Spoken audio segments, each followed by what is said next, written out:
O primeiro navio trazendo imigrantes japoneses chegou ao Brasil em 1908. Vindos inicialmente para trabalhar nas lavouras de café, os imigrantes se espalharam pelo interior do estado de São Paulo. Da cafeicultura, passaram rapidamente para outras atividades produtivas, tanto no campo quanto nas áreas urbanas. Em São Carlos, o primeiro registro da presença japonesa data de 1910. E um dos seus marcos mais significativos é a criação da Associação Esportiva Tijuco Preto, em 1949, chamada pela comunidade de Kaikan, ou apenas Nipo. Com 21 anos, eu vim para São Carlos, em 1952. Logo fiquei amigo de tudo os pessoal e comecei a frequentar a Nipo de São Carlos. Quando comecei a frequentar, né, sede da Nipo, era na chácara do Toyama. Naquela época tinha assim, um tipo teatro, né? Aí meu pai era um dos primeiros a começar a fazer a fantasia, né? Então os homens, né, se fantasiavam, né? Mas eram os homens mesmo, né? Quem fazia muita força no Kaikan era o senhor Jarbas, né, já falecido, o irmão dele, Renato, que corria assim, tipo, japonês faraquifo, né, para dinheiro, assim, para ajudar também, para fazer festa, essas coisas. Tinha também a gincana japonesa também, que aí precisava do prêmio, então eles precisavam de arrecadar um dinheirinho, né? E meu marido também colaborou, a gente sempre que pude colaboramos, porque era o único lugar assim de a gente frequentar, né? A Associação Tijuco Preto lançou a pedra fundamental de sua sede próxima ao Aeroclube da cidade em 1954. Nesses primeiros anos, a Nipo foi presidida por brasileiros, devido à legislação vigente no país. Na década seguinte, consolida-se a participação da entidade na vida cultural da cidade. A ata de 20 de julho de 1960 registra dois fatos importantes: a alteração do nome para a Associação Esportiva e Cultural Nipo Brasileira de São Carlos e a eleição do primeiro presidente descendente de japoneses, o Nisei Casimiro Toyama. O primeiro presidente, eu acho que foi até um brasileiro, Célio Barbosa, porque naquela época da guerra, o descendente japonês não podia assumir a Nipo. E assim é o Toyama-san, que era o Casimiro Toyama, né? Ele foi um grande presidente, muito honesto, muito esforçado. E a prova está que ele, depois do mandato de presidente, ele foi reeleito outra vez presidente do Nipo. Ah, sim, muito honesto. Ele não era de falar muito, mas era uma pessoa muito honesta em tudo. E ele deixou a gente muito novo, né? De repente. Nas décadas de 1960 até 1980, a associação prosseguiu com suas atividades em um crescente envolvimento com a cidade. Foi um período marcado pela forte entrada de japoneses no Brasil. Em abril de 1958, nós chegamos em São Carlos. Tá? A vinda em São Carlos foi aleatória, porque nós estávamos preparados para ir para o sul. Mas chegando aqui em São Carlos, graças a Deus a recepção foi ótima. Teve a família Issa, Sucomini, Dói, que receberam muito bem a gente e eles eram membros da Nipo. E naquela época eles tinham toda a contagem de todas as pessoas que vinham para São Carlos, né? E cadastrado todos os japoneses. Então quem saía, quem vinha, eles sabiam tudo. Então era bem organizado. A Nipo em si trabalhava bem. E os que vinham era para lavoura mesmo, né? E que a recepção, até para ajudar, para comprar terrenos, procurar lugares, eles ajudavam. Tá? E os necessitados também, quando precisava, a comunidade toda se juntava e ajudava. Nos finais dos anos 80 para 90, teve aquele movimento que o governo japonês fez para que os japoneses conhecessem a terra onde os avós moraram, né? É o movimento Dekasegi, que aqui em São Carlos não foi bom. Deu uma esvaziada geral, né? Geral mesmo. E até, como fala, a atividade nipo parou, porque inclusive o presidente também foi como Dekasegi para o Japão, né? As ações da Nipo demonstram um claro diálogo entre as culturas tradicionais japonesa e brasileira.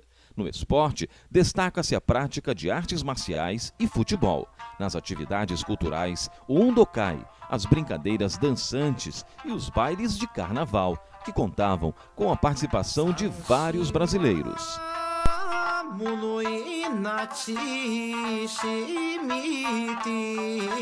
A Nipo tinha baile também, a gente frequentava baile.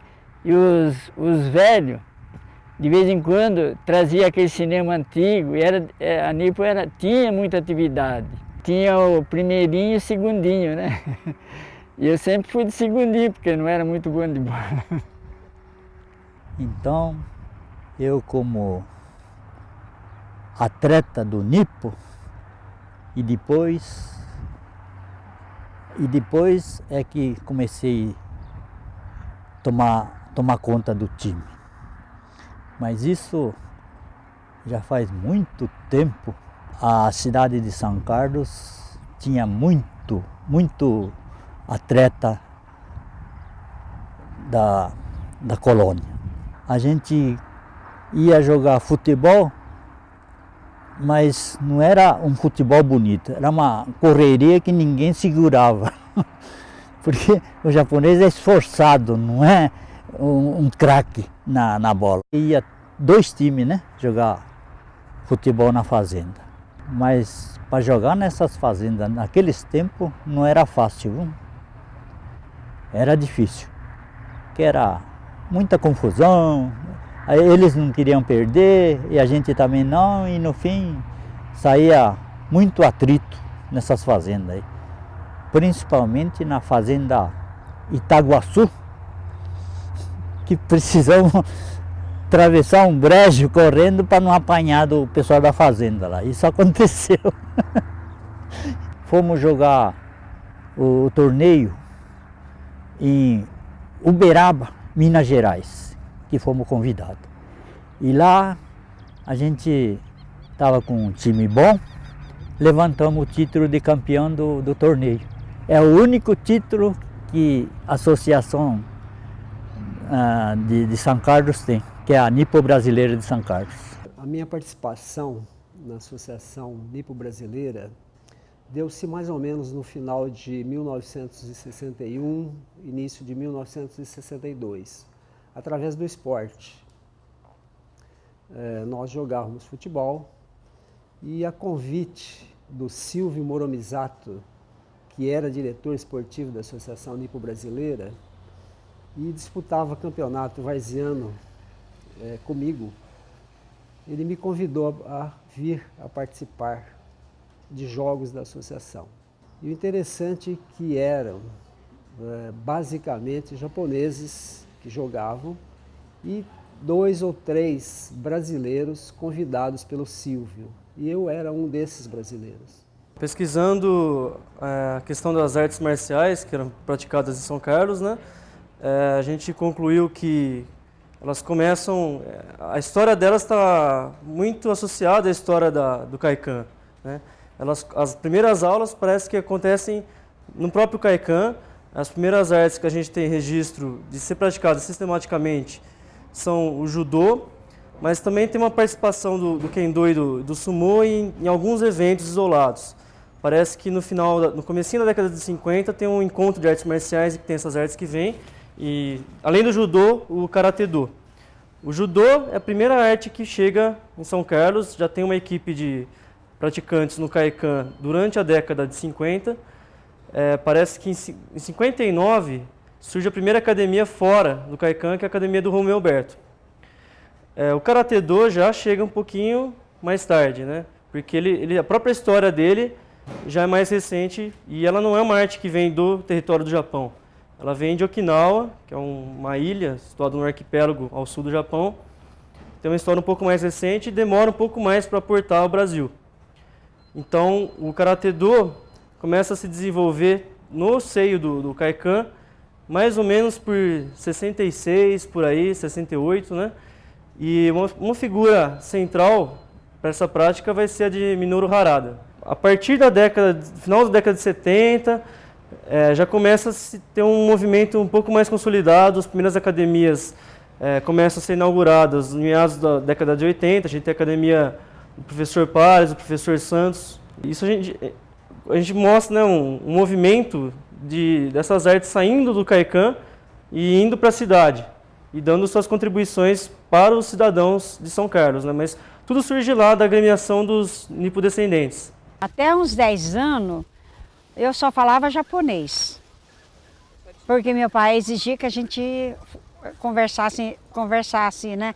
Não em brasileiro. Depois entrei na escola, aí fui perdendo jeito de falar, aí fiquei bem brasileirada até hoje. O nome do meu pai é Yoshio Otani.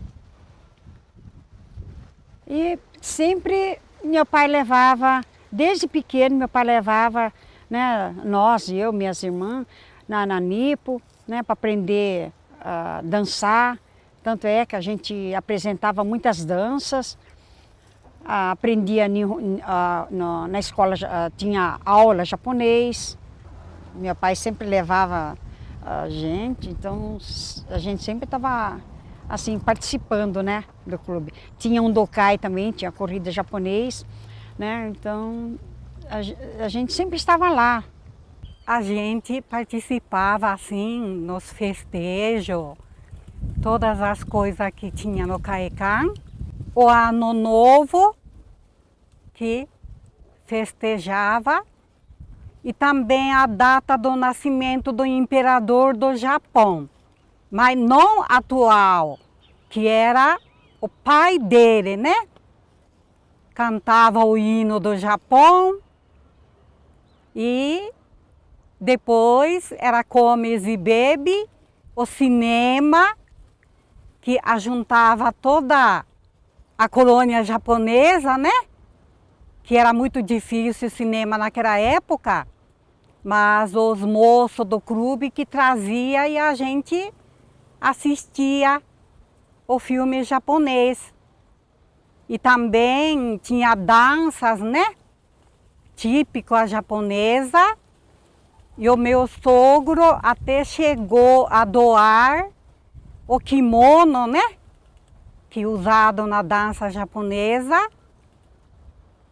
E tinha também um senhor que chamava Ogawa. A senhora dele também ensinava a dançar. Comecei a frequentar a Nipo, eu acredito assim, não tenho uma data exata, mas eu acredito que na época dos anos 80, 81, né? Que assim, que marca bastante, assim, que eu lembro bem, assim, as brincadeiras dançantes, né, os bailinhos que na verdade eram feitos com fita cassete, né, aquelas fitas que às vezes enroscava, tinha o globo com a luz negra, entendeu, né? Aí tinha aquele grupinho assim que tinha as meninas ficavam de um lado, os rapazes de outro, assim, entendeu? E sim, sempre tinha as brincadeiras praticamente todo sábado tinha. E assim, o karaokê, que eu lembro também, tinha muitos estudantes, né, os universitários assim de fora que vinham aqui, eles faziam até na época dos Menudos, sabe? Eles cantavam aquelas músicas bregas, assim, era assim um ambiente tranquilo, legal, né? Bem divertido. Eu joguei vôlei, né? Inclusive em São Carlos a gente chegou a ter time bom, forte, assim, que em Araraquara chegou a ser tricampeão masculino, o feminino também tinha as meninas, né? que treinava junto com o time de São Carlos, né? Tinha umas Nicei alta e o masculino também com os estudantes, mais o pessoal daqui de São Carlos, né? Dava para fazer assim, times bons, né? Assim, bem competitivo. Mais ou menos em 81, aí comecei a participar dos bailes. Cheguei aqui, tinha baile, acho que tinha karaokê também. E os bailes eram legais porque era bem assim, tinha os temas, né? Tipo a Noite das Bruxas, a Noite dos anos 60, a gente fazia os bailes aqui bem tranquilo, e era gostoso. Eu não conhecia muita gente ainda, mas aí a gente foi turmando, aí foi legal. Então a gente foi convidado pela prefeitura para a gente participar do carnaval de rua, que descia a avenida. Aí nós fizemos um dragão assim, até bonito, assim, bem diferente, porque quando descia ele soltava fumaça. Então o povo ficava bem assim, animado. Bateram palma, foi muito legal assim também. Na descida da avenida, acho que ia até o mercado municipal, que acabava ali, e foi muito bom. No final da década de 1980, o fluxo de imigração se inverte e tem início o fenômeno Decasec, que causa forte impacto na sociedade local e no funcionamento do CAICAN.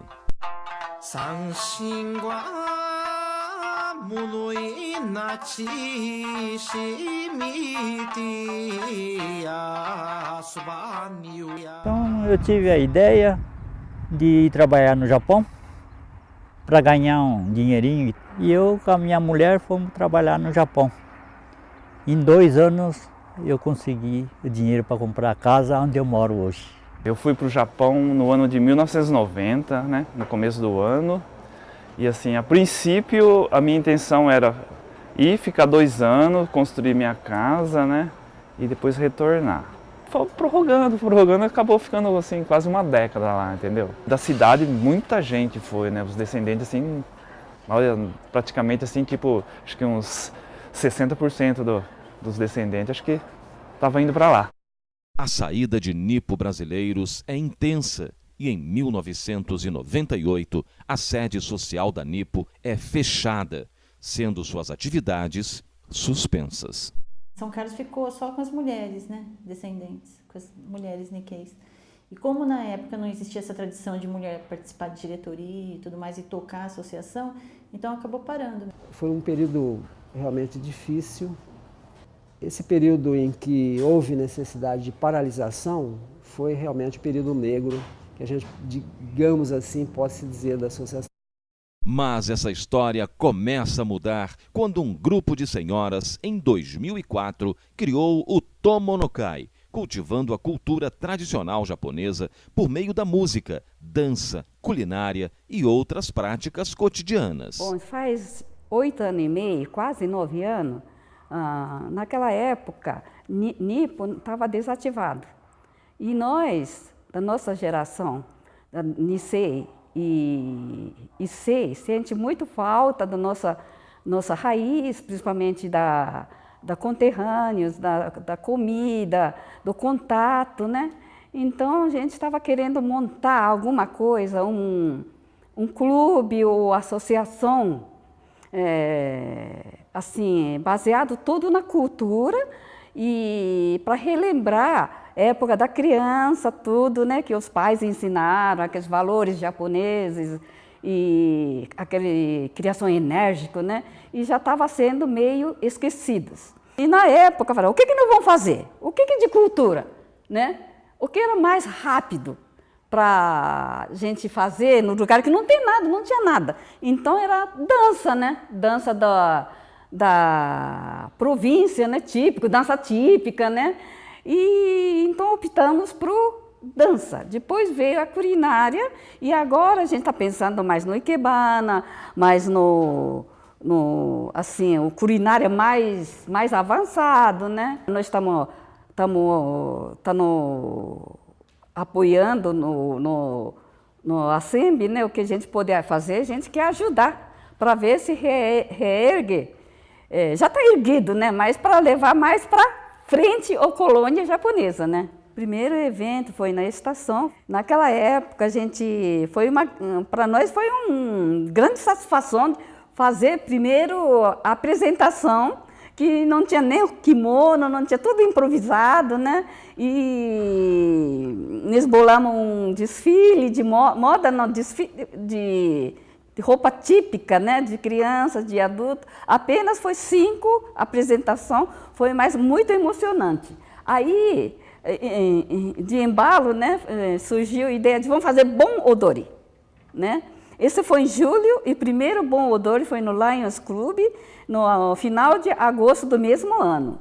Nesse período, o encontro entre o grupo Tomonokai e a Fundação Pro Memória possibilitou a realização da primeira exposição sobre os japoneses em São Carlos, onde verificou-se que a importância dessa colônia no processo de constituição do município estava subdimensionada pela historiografia local.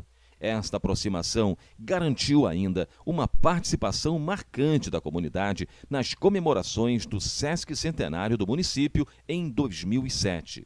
O impacto dessas iniciativas, a ação do Tomonokai e a proximidade do centenário da imigração japonesa para o Brasil motivaram a criação de outros grupos, como o Kodomonokai, e deu visibilidade para grupos como a Associação São Carlos de Kendo e o time de beisebol e softball da UFSK. Bom, eu cheguei no Tomonokai através de um evento que teve na Fundação Pro Memória, uma apresentação de dança japonesa, e eu me interessei e consegui ser inserida no grupo. O grupo Kodomonokai surgiu com a necessidade de estar resgatando um pouquinho da cultura, da tradição, e está passando para as crianças, porque isso era a nossa dificuldade, né? O nosso grupo era de idosos, idosas, e a gente não tinha como trabalhar com essas crianças. E havia interesse da parte de alguns familiares de estar trabalhando com isso, de estar colocando os seus filhos, suas netas no grupo. E aí a gente partiu para estar trabalhando com a dança japonesa. Com a formação do grupo Kodomonokai, vieram também as famílias, né? Vieram tias, avós, parentes, mães, amigos, até os pais, né? E aí nós começamos a incorporar outras atividades para também satisfazer essa demanda, que é o Nihongaku, a culinária, a dança para senhoras. Surge, então, um movimento para a rearticulação da comunidade e um novo empreendimento, a reabertura da Associação Nipo-Brasileira de São Carlos. Aí fui conversar com ele, achava interessante. Por que nós não retomamos o Nipo? Porque ninguém queria retomar o Nipo, porque estava bem destruído o Nipo. Então eu falei, vamos retomar.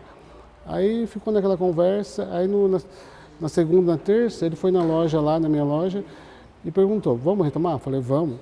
Aí, então vamos marcar um lugar, nem que seja 2 pessoas, 1 pessoa, só nós 2, se não vir ninguém, a gente começa. Aí nós marcamos na casa, ele deu a ideia do irmão dele, o Otávio Cado. Só que as pessoas mais antigas, eles não quiseram vir participar Aí então foi um grupo mais jovem que retomou. Aí eu chamei a Sandra Caibara para ela ajudar, aí ela já arrumou um lugar próprio, que era... Conversou com a prefeitura, e a prefeitura arrumou a biblioteca municipal para a gente poder fazer as reuniões, né? Mas, para não ficar em casa, as pessoas acho que achavam meio... Eles não queriam ir na casa da pessoa. Agora, sendo um lugar público, é mais fácil de reunir as pessoas, né? E a gente deu muita sorte, porque assim, estava todo mundo envolvido com essa preparação para o centenário, a prefeitura também estava engajada. E foi muito legal, porque com a palestra do Yoshio, muita gente se animou, né? Porque até então a gente não conseguia vislumbrar assim um horizonte para onde a gente pudesse caminhar, né? Então com o Yoshio ele foi meio que abrindo as portas para a gente voltar a fazer os eventos, né? Voltar a reunir os grupos para promover cultura. E o mais interessante é que a associação acabou voltando com uma outra cara, né? Porque na minha época na minha juventude, a associação tinha um enfoque mais esportivo, né? E hoje todo mundo vê que a associação tem um enfoque mais cultural. Agora o estatuto já está renovado, a documentação a gente correu atrás de algumas documentações com o lucro que a gente teve em várias festas que a gente promoveu junto com a Prefeitura e com o SESC, a gente conseguiu angariar uma verba aí que a gente conseguiu dar uma reformada no prédio para a gente voltar a ter onde se reunir. Então, a associação ela fez uma parceria com a Prefeitura, fez uma parceria com o SESC, fez uma parceria com a USP, porque o grupo de taiko se reúne no Salão Social da USP, né? Então foi muito legal porque foi uma articulação bem grande, assim, né? Então não foi uma coisa assim isolada, como era antigamente, né? Porque antigamente era uma coisa muito fechada, né? E o que foi legal dessa reestruturação é que movimentou a cidade toda, né? E uma força muito grande que a gente tem hoje, que eu acho que é o que garante que a associação não vá mais morrer, né? Que não vá mais parar, são os estudantes.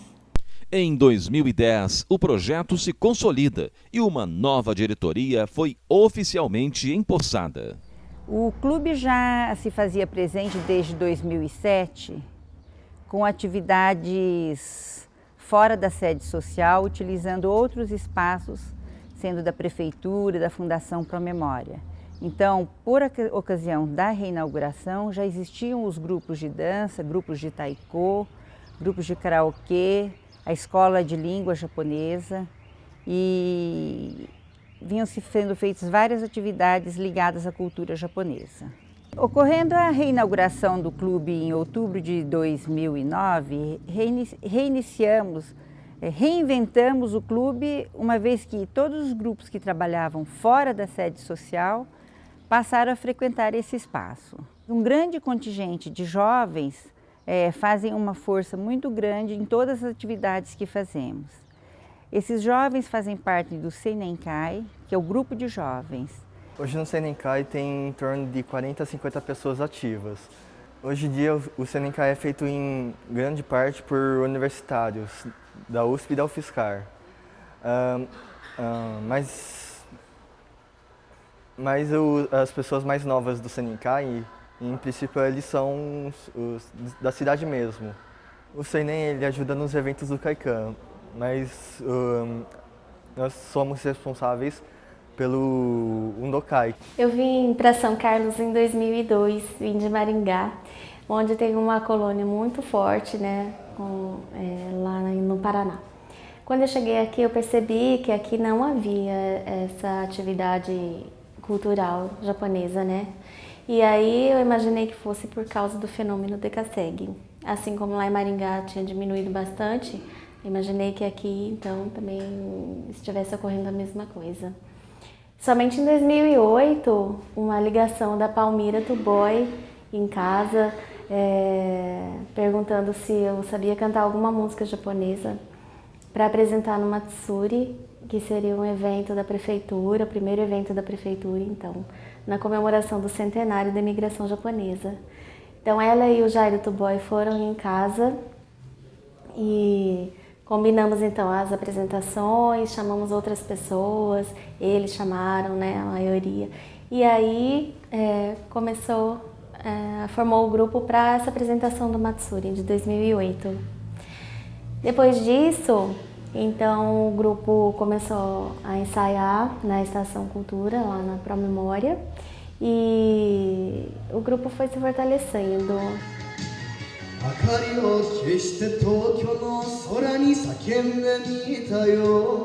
Agora nós estamos aqui no Kaikan, né? E na sede já reformada, né? Com os grupos já se apresentando aqui, ensaiando aqui, né?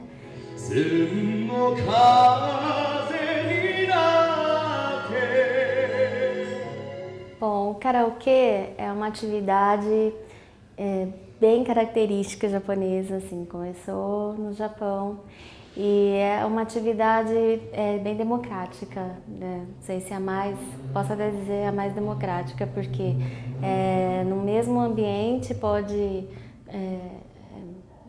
conviver, né? Desde de uma criança de 4 anos que começa a cantar e até os senhores de 98 anos, de 80 anos, enfim, né?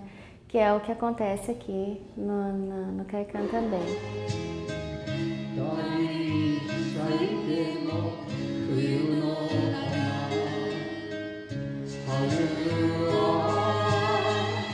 It's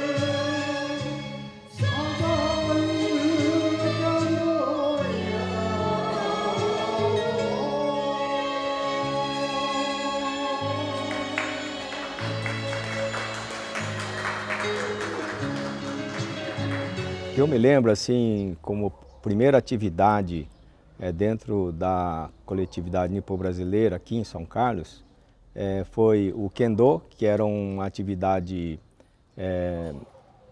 de arte marcial japonesa, que era dado lá no Cefer da USP.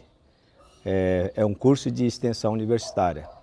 E o Tomonokai, que fazia os Bon Odori. O Kendo começou dentro da universidade. Foi adotado pela universidade. E só depois é que nós viemos para a SEMB. Centenário,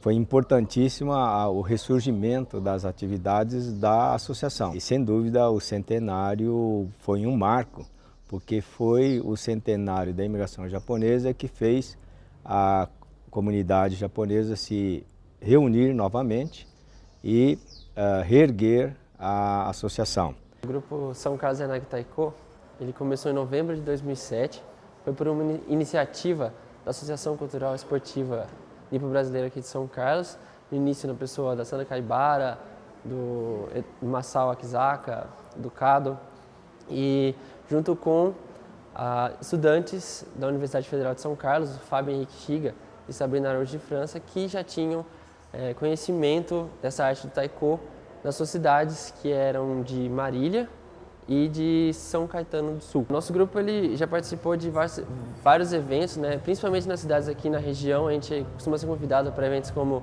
Tanabata de Ribeirão Preto e outros eventos da cultura japonesa menores, que normalmente são o nosso foco de apresentações. Mas a gente participa de vários eventos culturais também, não necessariamente da cultura japonesa.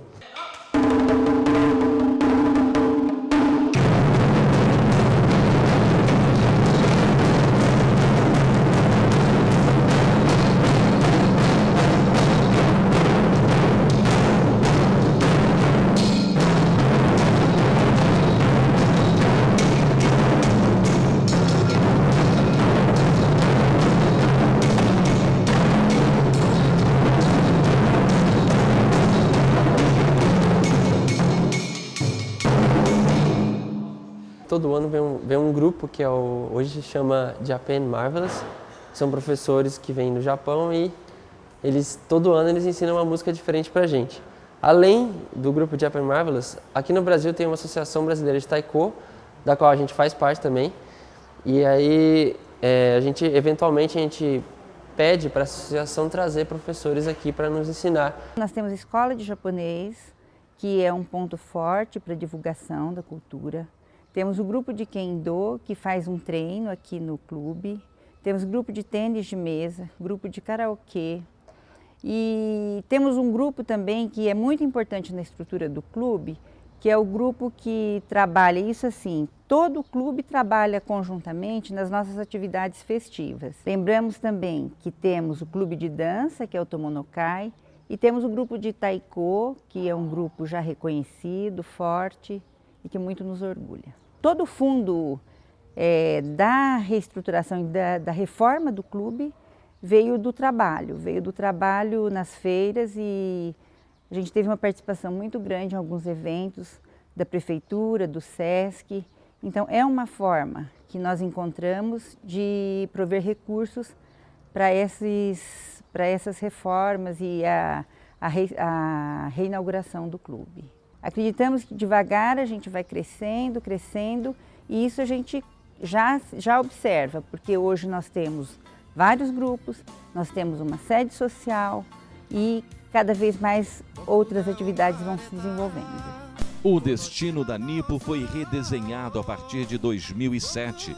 A rearticulação da comunidade é uma realidade. A valorização das tradições e da cultura contemporânea japonesas, somadas às referências nacionais, abrem possibilidades diversas de um futuro que já está em construção.